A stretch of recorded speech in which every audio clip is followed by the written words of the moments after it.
ये जो कानून का नाम बदला, बीजेपी ने तो ये बोला हमने नाम बदला, तो दिक्कत कहाँ पर है? नाम बदलने से अब देखो इसमें प्रावधान ये है कि पहले 100 दिन का काम था, अब 125 दिन का होगा।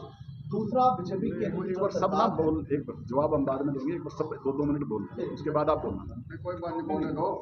जो उसका काम का पहले काम का अधिकार था 100 दिन का पूरा, अब उसमें कोई अधिकार नहीं है। ये लोगों ने कहा है इस चीज का विरोध के लिए ये पूरे भारतवर्ष में आज प्रेस कॉन्फ्रेंस हो रही है हर जिले के ऊपर, जिला मुख्यालय में कांग्रेस के। ये पहले काम का अधिकार था, 100 दिन काम मिलना ही मिलना था। अब ये सरकार तय करेगी, सेंट्रल सरकार तय करेगी कि किस गाँव में काम की जरूरत है। ये कैसे तय कर पाएंगे? अगर इनके वहाँ इनका कोई पदाधिकारी है वही तय करेगा ना। वो अपने आदमियों को काम देगा, दूसरे आदमियों को काम नहीं देगा, तो उसी चीज का विरोध है। कानून ये बना है काम का अधिकार सुनिश्चित करना चाहिए। बिजाई के टाइम पर जब बुआई होती है तो उन्होंने बोला बुआई और कटाई में भी 60 दिन का इन्होंने काम की गारंटी दी कि उस काम उन्होंने बोला ताकि मजदूरों की जो है कमी न पड़े। तो इसी काम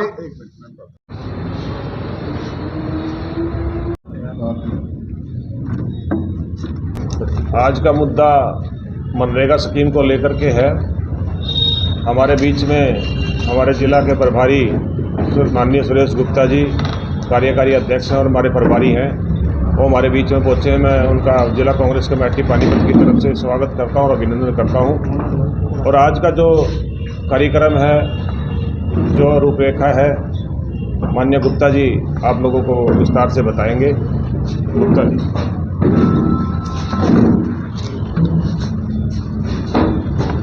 आदरणीय सभी पत्रकार बंधुओं, आज मैं सबसे पहले तो नववर्ष की आप लोगों को बधाई देता हूं। मेरे साथ मनरेगा बचाओ संग्राम के अंदर जिला कांग्रेस कमेटी के अध्यक्ष रमेश मलिक जी, भाई जिला कांग्रेस कमेटी के अध्यक्ष बलजीत जी, हमारे साथ बुल्ले शाह जी, दिवांशु बुद्धि राजा जी, सचिन कुंडू जी, भाई बलबीर वाल्मीकि एक्स MLA, खुशीराम जागलान जी, हमारे छोकर साहब और मोहकम छोकर जी, राम सिंह लोहारी जी, बटला जी, सतपाल जी, सुभाष जी और सभी साथी यहाँ जितने भी आए हैं, मैं सबका सम्मान करता हूँ। भाई जोगेंद्र जी, सभी का।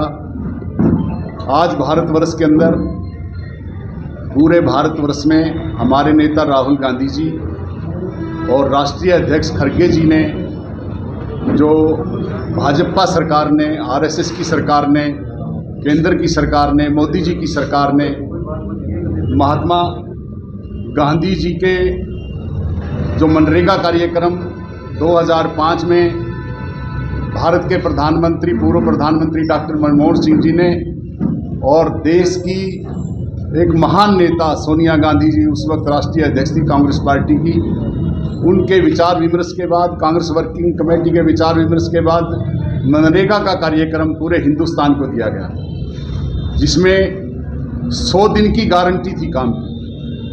कोई भी, किसी भी गांव का व्यक्ति अपने गांव के सरपंच को ये कह सकता था कि मुझे मजदूरी की ज़रूरत है, मैं अपने बच्चों का पालन पोषण नहीं कर सकता, और गांव का सरपंच वीडियो से डिस्कस करके 15 दिन का काम उसको दे देता था। हमारी जो हिंदुस्तान में बहनें हैं, माताएं हैं, उनको भी अपने बच्चों का गुजारा करने के लिए इस काम की ज़रूरत पड़ती थी। उनको भी बहुत काम मनरेगा के थ्रू मिलता था। ये महात्मा गांधी जी के जो ग्राम स्वराज योजना थी, उसकी हत्या मोदी जी ने, मोदी जी की सरकार ने, और उसमें भारतवर्ष में जितनी भाजपा की सरकार है, चाहे हमारे प्रदेश की सरकार हो, वो महात्मा गांधी जी के इस विचार की हत्या करने के लिए सब लोग शामिल हैं और इस कानून को देश से ख़त्म कर दिया गया। ये जो जी राम जी का कानून ये कह रहे हैं, लेके आए हैं, ये बात बिल्कुल गलत है। इसमें ना कोई गारंटी है काम की, और गांव का सरपंच अब काम नहीं दे सकता, वीडियो कोई काम नहीं दे सकता, डिप्टी कमिश्नर कोई काम नहीं दे सकता।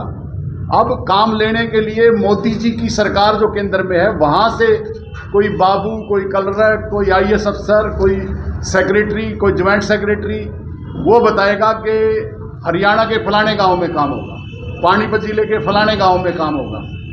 आज बारिश का मौसम है, यहाँ जोड़ की खुदाई करनी पड़ जाए तो कब मंजूरी आई और कब काम हुआ।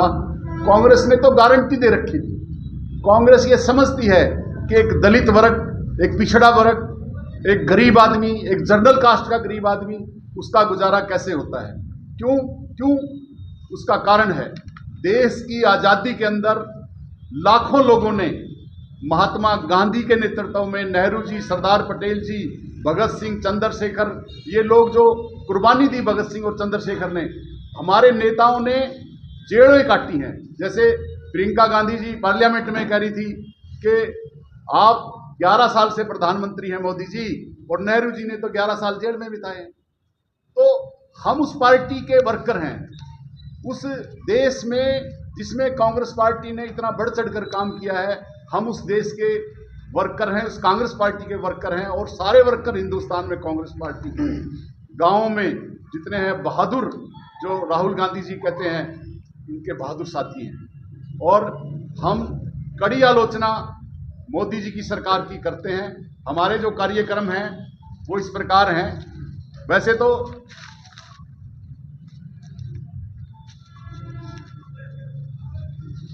इसमें जो मेन अंतर है, हमारी जो पार्टी चाहती है वो चाहती है कि काम की गारंटी मिले मजदूर को। हमारी कांग्रेस पार्टी की मांग है ये, हिंदुस्तान के अंदर, हरियाणा के अंदर, करनाल के अंदर, पानीपत के अंदर, पानीपत के हर गांव के अंदर। और हमारी ये भी मांग है कि मनरेगा का जो कानून इन्होंने ख़त्म कर दिया, उसको दोबारा से मनरेगा कानून को चालू किया जाए, और जो इन्होंने कानून बनाया इसको रद्द किया जाए। हमारी ये भी मांग है कि काम का संवैधानिक अधिकार होना चाहिए हर आदमी को, जैसे कांग्रेस पार्टी ने दे रखा था, जैसे डॉक्टर मनमोहन सिंह जी ने इस देश को दिया था जब वो प्रधानमंत्री थे। सोनिया जी जब कांग्रेस की अध्यक्ष थी वो सहमत थी, उनका भी इसमें बहुत बड़ा योगदान है। और हम ये भी चाहते हैं कि 400 रुपये की मजदूरी मनरेगा के अंदर जो मिलनी चाहिए, जो ये कानून बने तो 400 रुपये की मजदूरी उसको, हमारे साथी को, हमारे जो गांव का गरीब आदमी है उसको मिलनी चाहिए। ये हमारी डिमांड है। और आज 10 तारीख को पूरे हिंदुस्तान में, जैसे पानीपत जिला कांग्रेस कमेटी के दोनों अध्यक्ष यहाँ प्रेस कॉन्फ्रेंस कर रहे हैं, उसी प्रकार पूरे हिंदुस्तान में आज प्रेस कॉन्फ्रेंस है। और दूसरी बात ये बता दूं कि कल उपवास है,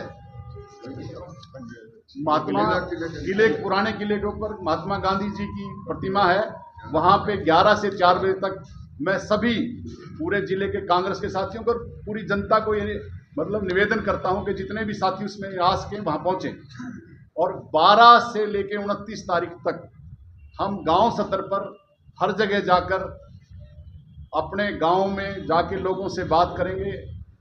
राहुल गांधी जी की और खड़गे जी का जो पत्र है वो वितरित करेंगे, और वहाँ जाके हम छोटे छोटे सेमिनार करेंगे दलित वर्ग में, पिछड़े वर्ग में, महिलाओं में, कि हम उनको बताएंगे कि ये रोजगार छीन लिया गया है, मोदी जी ने हिंदुस्तान के गरीब आदमी का रोजगार छीन लिया है। ये बात हर कांग्रेस का नेता वहाँ जाके बताएगा।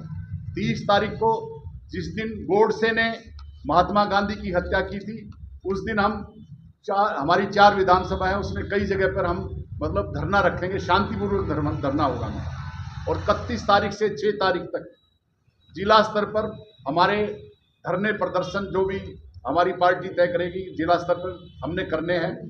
और 7 तारीख से लेकर 15 तारीख तक प्रदेश स्तर पर इस सरकार का घेराव हरियाणा प्रदेश कांग्रेस कमेटी करेगी। और 16 फरवरी से 25 फरवरी तक हरियाणा में 4 रैलियां होंगी, जो हमारे प्रदेश के अध्यक्ष राव नरेंद्र जी, हमारे प्रदेश के पूर्व मुख्यमंत्री, हरियाणा के विधायक दल के नेता चौधरी भूपेंद्र सिंह हुड्डा जी, उनके साथ उनकी सारी टीम, चौधरी दीपेंद्र सिंह हुड्डा जी जो जननेता है हरियाणा के, वो हम सब लोग प्रदेश के जितने भी लीडर हैं, MP, MLA, XMLA, सभी लोग, एक एक कांग्रेस का कार्यकर्ता, सारे जिला अध्यक्ष, सभी वर्कर, सभी PCC के डेलीगेट, इसमें सब लोग भाग लेंगे।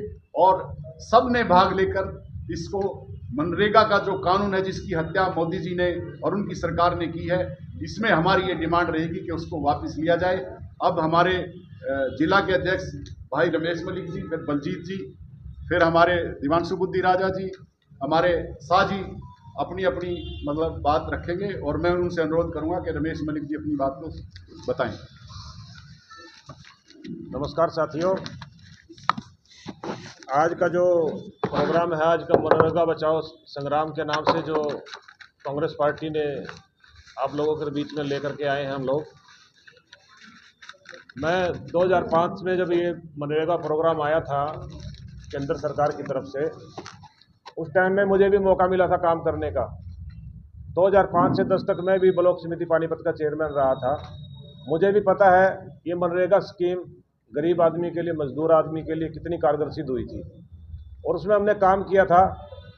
हर वर्ग को साथ में लेकर के चलने का कांग्रेस पार्टी ने, चौधरी भूपेंद्र हुड्डा जी की सरकार थी उस टाइम पे। आप लोगों ने भी देखा था किस तरीके से मनरेगा स्कीम लोगों के जनजीवन को, जो गरीब आदमी, जिस गरीब आदमी को, मजदूर को पूरे साल कहीं काम नहीं मिलता था, केंद्र सरकार ने एक योजना लेकर के आई थी मनरेगा के नाम से। 100% स्कीम, उसकी ग्रांट जो आती थी वो केंद्र सरकार की तरफ से राज्य सरकार के पास आती थी। राज्य सरकार उसको, जो 3 टायर सिस्टम था पंचायती राज का, जिला परिषद, ब्लॉक समिति और पंचायत, उसके माध्यम से लोगों को डेवलपमेंट के काम कराने का काम करते थे, और उससे गरीब आदमी को जो काम करने का, जो मजदूरी का जो पैसा मिलता था काम कर करके, वो गरीब आदमी का घर चलने का काम करता था। और हमने भी देखा है, उसमें हमने खुद जा कर के इम्प्लीमेंट की थी उस योजना को, जा कर के गाँव में जा कर के कहीं खुदाई का काम होता था, कहीं सड़कें बनाने का काम होता था, कहीं तालाब खुदाई का काम होता था।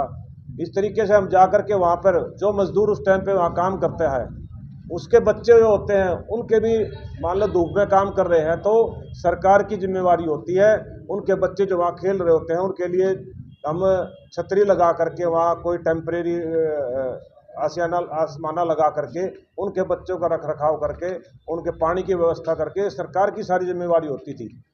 तो उस तरीके से हम देखते थे, उसमें जनजीवन को और मजदूर आदमी को रोजगार मिला था।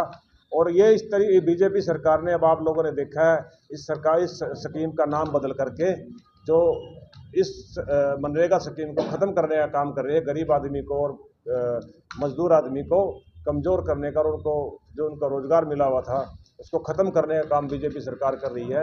हमारी कांग्रेस पार्टी के सीनियर नेतृत्व के आह्वान पर हम सब के सब कांग्रेस यहाँ मिल करके उनके जो बताए दिशा निर्देशों के अनुसार, और जो हमने जो धरातल पर देखा है, बीजेपी सरकार ने जो स्कीम में नाम बदल करके, क्योंकि पहले तो 100% स्कीम सरकार, केंद्र सरकार की तरफ से आती थी, उसमें क्या होता था, वो स्कीम आती थी उसको लागू करना ही करना होता था। अब स्टेट गवर्नमेंट की जिम्मेवारी उनकी मनमर्जी के ऊपर है।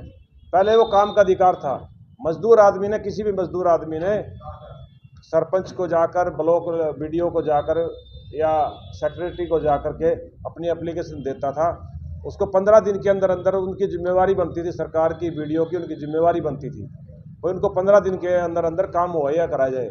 अगर वो 15 दिन के अंदर काम मुहैया कराने में असमर्थ रहते थे तो उसको बेरोजगार भत्ता दिया जाता था, उस मजदूर आदमी को। ये सरकार की जिम्मेवारी होती थी। अगर उस गांव में, मान ली मेरे गांव में काम नहीं है, 5 किलोमीटर के दायरे के अंदर आसपास के गांव में किसी, मान लो मेरे गांव का मजदूर है और मेरे गांव में काम नहीं है, तो 5 किलोमीटर के दायरे के अंदर वो बीडीओ की और जो जिला अधिकारी होते हैं उनकी जिम्मेवारी होती थी, उस मजदूर को 5 किलोमीटर के दायरे के अंदर जाकर के उसको काम मुहैया कराया जाए, उसको आने जाने की व्यवस्था भी सरकार की जिम्मेवारी होती थी। तो ये सरकार, बीजेपी सरकार गरीब और मजदूर आदमी को मारने का काम कर रही है। हम इसको बिल्कुल बर्दाश्त नहीं करें। हम सारे के सारे गरीब और मजदूर आदमियों की आवाज़ को उठाने का काम करेंगे। ये जो कानून का नाम बदला, बीजेपी ने तो ये बोला हमने नाम बदला, तो दिक्कत कहाँ पर है? नाम बदलने से अब देखो, इसमें प्रावधान ये है कि पहले 100 दिन का काम था, अब 125 दिन का होगा। दूसरा, बीजेपी के एक बार सब ना बोल, एक बार जवाब हम बाद में देंगे, एक बार सब 2-2 मिनट बोल, उसके बाद आप बोलना। कोई बात नहीं, बोलने दो। जो उसका काम का, पहले काम का अधिकार था 100 दिन का पूरा, अब उसमें कोई अधिकार नहीं है। ये लोगों ने कहा है, इस चीज का विरोध के लिए ये पूरे भारतवर्ष में आज प्रेस कॉन्फ्रेंस हो रही है, हर जिले के ऊपर, जिला मुख्यालय में कांग्रेस के। ये पहले काम का अधिकार था, 100 दिन काम मिलना ही मिलना था। अब ये सरकार तय करेगी, सेंट्रल सरकार तय करेगी कि किस गांव में काम की जरूरत है। ये कैसे तय कर पाएंगे? अगर इनके वहाँ इनका कोई पदाधिकारी है, वही तय करेगा ना। वो अपने आदमियों को काम देगा, दूसरे आदमियों को काम नहीं देगा, तो उसी चीज का विरोध करना। कानून ये बनाया है, काम का अधिकार सुनिश्चित करना चाहिए। बिजाई के टाइम पर जब बुआई होती है तो उन्होंने बोला बुआई और कटाई में भी 60 दिन का इन्होंने काम की गारंटी दी कि उस काम उन्होंने बोला है ताकि मजदूरों की जो है कमी न पड़े। तो इसी काम उन्होंने इस कानून को ख़त्म कर दिया है। जी उन्होंने कहा कि 40 पैसे हिस्सा हरियाणा की या प्रदेशों की सरकार देगी और 60 पैसे हम देंगे। किसी भी सरकार के पास पैसा नहीं है। ये कानून ख़त्म करने का उनका एक रास्ता है और वो रोज़गार किसी को देना नहीं चाहते। अगर वो इतने स्वतंत्र और उनके लोकतंत्र में इनकी व्यवस्था में हिस्सेदारी हो तो निश्चित रूप से मैं ये समझता हूँ कि मोदी जी इस कानून को ख़त्म नहीं करते। अब बिल्कुल बात नहीं। ये साफ साफ बात क्या है, जिन तक मेरे से पहले सभी साथियों ने, सीनियर लीडरों ने बताया कि जैसे इन्होंने हिस्सा किया कि 60% केंद्र सरकार देगी, 40% स्टेट सरकार देगी। स्टेट सरकार 40% नहीं देगी क्योंकि पहले ही काफ़ी कर्ज है। इनका तरीका ये है, भाजपा सरकार का, मोदी जी का तरीका ये है कि धीरे धीरे इस स्कीम को ये बिल्कुल ख़त्म कर देंगे। अब तो उन्होंने नाम बदला है,